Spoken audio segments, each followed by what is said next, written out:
See the $100,000 Name That Tune tonight at 6:30. Newscene 8. You Can Believe It. With Alec Gifford, Buddy Diliberto, and meteorologist Bob Breck. Good evening. At the top of the news, it looks like industrial and commercial electricity uses around New Orleans are making up most of the cutbacks in energy consumption following yesterday's record demands. Some industries report tremendous curtailments in their efforts to help avoid a major blackout, and some office buildings around town are dimming their lights. Employees at the Louisiana Welfare Building are joining workers at other state and federal offices around the city and trying to cut down on the use of electricity. The announcement to turn off lights came over office speakers at noon, the start of the peak energy period. We're asking that all employees who work in offices with windows turn off your lights and take advantage of the daylight. Officials here say about half the building's thousands of lights were turned out, meaning a lot of employees are doing their work under less than the usual brilliant lighting conditions. How is it working without any lights? Quite difficult when you're reading all day long. That's my job primarily, is to review this work, and the light helps a lot. And without it?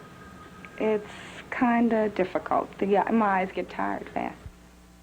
The warning to cut back on electricity extends beyond government, commercial, and industrial users. Utility companies want residential customers as well to turn up those thermostats, turn off electric water heaters, and use washing machines and dryers in the late evening after the peak energy demand is over. Flipping off a light switch here and there may not seem like a whole lot, but citywide and even in a building this size, just a few switches will make a pretty big difference. This is Larry Lunsford, Newscene 8.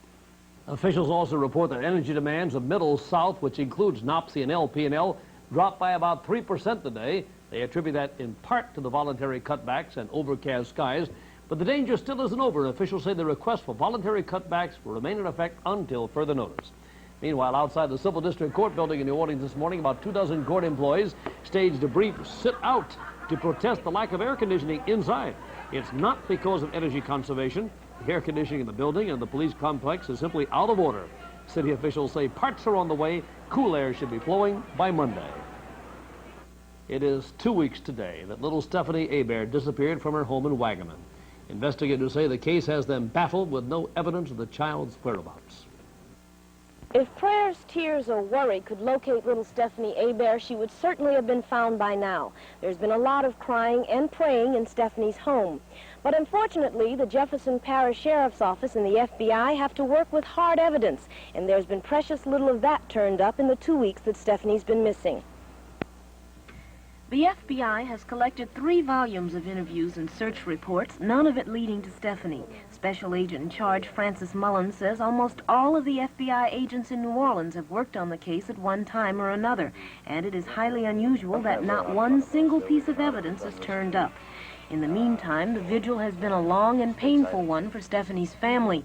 This is the time they would have spent preparing for Stephanie's birthday on Friday. Instead, now they are keeping the hope alive that somehow Stephanie will be reunited with them. I still don't have the feeling that my child is dead. I know she's alive somewhere. It's 2 weeks today. I just pray to God that she's unharmed. Things run through my mind that I just want to put out, but they're there. Of what she might be going through. Of what she might be going through. She was so close to me. It was Mommy this and Mommy that. Mommy, where are you? If she walked in and didn't see me. Well, if she sees this, if whoever has her, if she sees this and sees us on television, God, baby, we love you and we want you back home. The case is still open as far as the FBI and the Sheriff's Office are concerned. There are still calls with sightings of the little girl, but now the investigation consists of waiting for a break in the case. Lee Stevenson, Newscene 8. Next on Newscene 8, a report